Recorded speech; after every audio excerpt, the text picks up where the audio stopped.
По повод 80 години од неговото раѓање. Роден е на 28 јануари 1943 година, а по повод 80 години од неговото раѓање, кинотеката го постави и портретот на филмскиот режисер и сценарист Кирил Ценевски, кој почина на 17 јуни 2019 година. Кирил Ценевски првпат на игран филм професионално е ангажиран во Вардар Филм Скопје како асистент на режисерот Љубиша Ѓорѓевски во филмот Цената на градот од 1970 година, а веќе следната 1971 година Ценевски го режира дебитантскиот игран филм Црно семе. Неговото најпознато остварување и без сомнение еден од најзначајните филмови во историјата на македонската кинематографија воопшто. Кирил Ценевски е значаен не само за македонската, мислам дека и за балканската, југословенска бивша, значи он го обележа тој југословенскиот простор со својата појава. Една автохтона македонска личност, авторска, секако, која што имаше многу чуден животен и работен век. Значи он се појави на почетокот на 70-тите години, а кариерата генерално ја заврши со последниот филм 85-та година. Значи 14 на години творечки живот, за кој што сними 4 играни филмови и ја одбележа македонската кинематографија, ја стави на мапата на националните кинематографии во Југославија и во светот, затоа што првиот, особено негов филм, излезе и надвор, беше прикажан во Русија, освои награда за дебитант на Московскиот филмски фестивал и нормално дека ние постојано се навраќаме на неговото дело, на неговата личност и на неговите филмови. Покрај играните филмови, Кирил Ценевски има снимено и повеќе документарни филмови, меѓутоа мислам дека она за што тој се бореше и на што инсистираше беше играната и филмска продукција, и тоа него му даваше онака храна, живот, беше важно во неговиот живот. Значи ние не само што постојано се навраќаме на Кирил Ценевски, затоа што он е неодминлив во македонската кинематографија, он е еден од столбовите на оваа кинематографија и медник, може да се каже камен, кој што поставува нови стандарди, значи еден нов исчекор дава на македонската кинематографија, која после тоа ја продолжуваат Столе Попов, Милчо Манчевски и денешните авторите на Медена земја. Еве сега има кај нас неколку филмови Кристијан Ристевски и слично, кои што значи го чекорат неговиот патот кој што он го има трасиран. Затоа што реков дека повеќе пати се навраќаме, еве Кирил Ценевски покрај тоа што е добитник и на наградата Златен објектив за животно дело што кинотеката ја доделува, ние ги реставриравме неговите играни филмови. Реставрациите ги објавивме нормално со намален квалитет, затоа што DVD-то не ја трпи таа 2K резолуција. Ова е DVD-то на Кирил Ценевски. Со ова DVD во 2019 година учествувавме на конкурсот за најдобро DVD на фестивалот во Болоња и DVD пакот беше шортлистит меѓу најдобрите, значи во конкуренција за награда. Критичарот Владо Галевски за него ќе каже дека е интелектуалец на еден особен начин кој пред време ги разбирал конфликтите на еден систем. Вели дека работата на режисерот не е да кажува како се работи. Ке ги остави актерите тоа да го работат.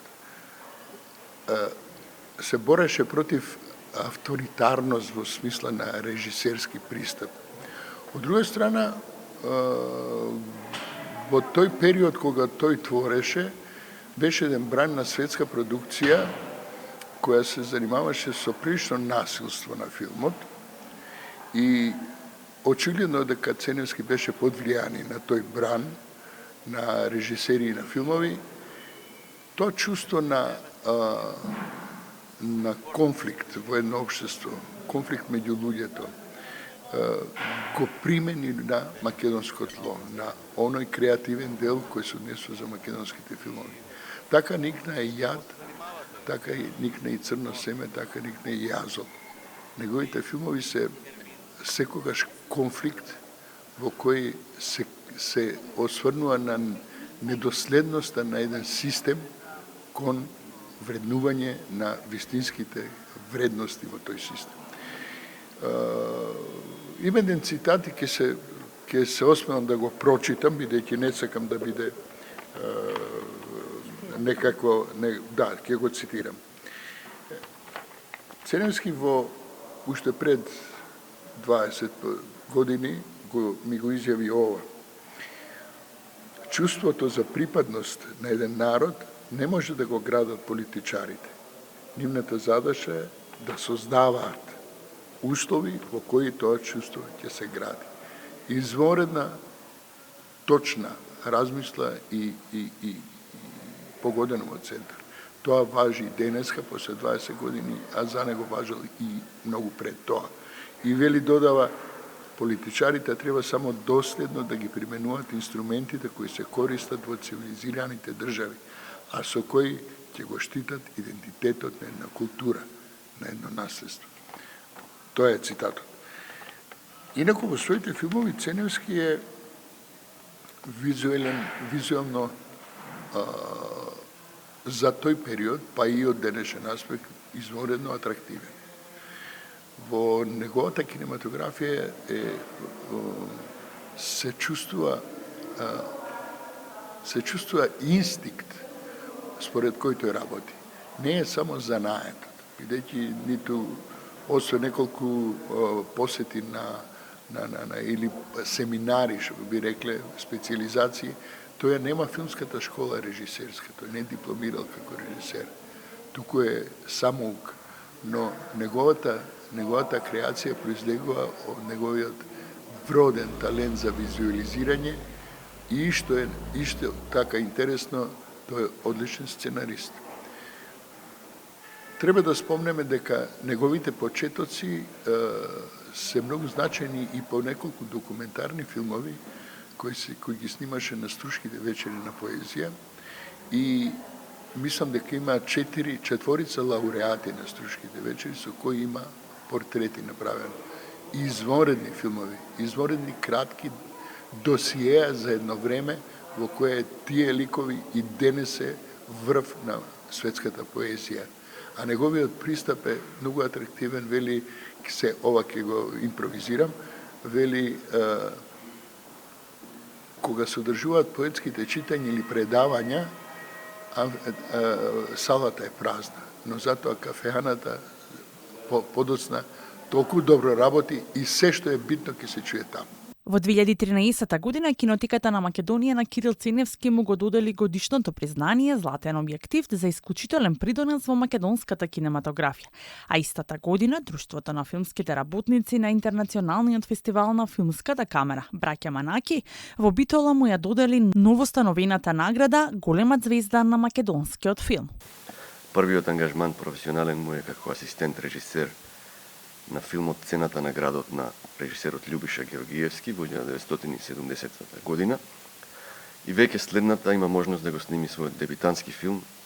Тоа е Црно семе, работен според прозата на Ташко Георгиевски. Веќе реков ремек дело на македонската кинематографија за македонските затвореници на пуст грчки остров, снимене на Хрватскиот остров на тој злогласен Голи оток, бидејќи во Грција тогаш не било возможно да се снима. Голи оток, значи го глуми овој грчки остров на некој начин. Филмот веднаш добива Златна арена во Пула, награден и на фестивалот во Москва. Тој е југословенски кандидат за Оскар, значи навистина извонредно остварување кое до ден денес стои меѓу најзначајните темелници, така да кажам, на воопшто на македонската кинематографија. После таков успех на дебитантскиот филм, било тешко на некој начин за Ценевски да го повтори истиот успех. Дури после 4-5 години, 75 година го реализира филмот Јад. Тоа е еден голем историски спектакл со многу статисти, со скапа костимографија, значи нешто невидено до тогаш и во не само во македонската, туку и во југословенската кинематографија. Се работи за средновековна фреска што ги портретира средновековните еретици и еретичката секта на богомилите, а во амбиент на средновековието. Тој е досега единствен филм во Македонија снимен на таа тема, значи на средновековна тема. Филмот бил тежок на некој начин за реализација, дополнително реализацијата ја усложнило и барањето на Вардар филм режисерот да ја скрати изворната трочасовна верзија на филмот. Значи филмот во неговата оригинална верзија траел 3 часа. Под притисок на продуцентот Ценевски морал да извади неколку сцени од филмот, така што на некој начин тој филм не имал среќа, да речеме, во финалната реализација. Дополнително обременет со тогашната историска поставка дека богомилите биле на некој начин некакви средновековни пролетери, се портретираат во позитивна смисла наспроти официјалната црква, нели? Бил значи обременет со некакви поставки на тогашното социјалистичко општество. Неговиот трет долгометражен игран филм е снимен 80-та година, значи по нови 5 години, Оловна бригада. Последните 5 години, 85-та, го снима својот четврти и последен долгометражен игран филм Јазол значи овој Оловна бригада е една социјална критика на општеството, значи храбра социјална критика за тоа време на општеството преку представувањето на работата во рудник, а Јазол е представување на депортирањето на евреите од Македонија во озлогласениот логор на смртта Тревлинка. Во тоа време кога се појавиле овие два филма не биле добро примени од филмската критика и Оловна бригада и Јазол, но од денешен аспект кога ќе се погледнат филмовите се чини дека и двата го издржуваат тестот на времето. Значи се работи за солидни режисерски остварувања кои не го постигнуваат, да речеме, нивото на дебитантскиот филм на Црно семе, но во секој случај за солидни филмски остварувања. Тоа се 4 играни филмови на Кирил Ценовски, но еден помалку познат аспект на неговата кинематографија е неговата документаристика. Ценевски бил извонреден документарист, тоа го потврдил преку серија на десетина можеби филмови, од кои најзначајни се портретите на венцоносците на Струшките вечери на поезијата, ги снима во периодот од 75-та до 76-та до 80-та година од прилика. Сите се работени по сценарио на поетот Анте Поповски, кој во тоа време е директор на Вардар филм, на тогаш единствената филмска куќа во Македонија. Така се реализирани портретот на Леополд Седар Сенгор, на Нобеловецот, на уште еден Нобеловец, Еугенио Монтале, на Хисни Дагларджа, Фазли Хисни Дагларджа, турскиот поет, на францускиот поет Ежен Гилвик и особено значајниот извонреден портрет на шпанскиот поет Рафаел Алберти, кој е еден од врвовите на македонската портретна документаристика. Значи покажал дека извонреден документарист, особено во овие поетски филмови, му лежеле на некој начин на Ценевски. Прави заедно од овие портрети и еден заеднички портрет дополнет со други кадри, кој се вика Мостови, на повеќе добитници на Струшките вечери на поезијата. Покрај нив го снима и филмот Џафра, повторно по сценарио на Анте Поповски, документарен филм, во кој раскажува за масакрот што се случил во камп на бегалци на палестинската ослободителна организација. Во филмот се јавува и тогашниот лидер на таа палестинска ослободителна организација Јасер Арафат. Ценевски го снима таму во 80-тите и филмот Хуас Каран. Тоа е репортажа за првата македонска експедиција што оди на Андите во Перу.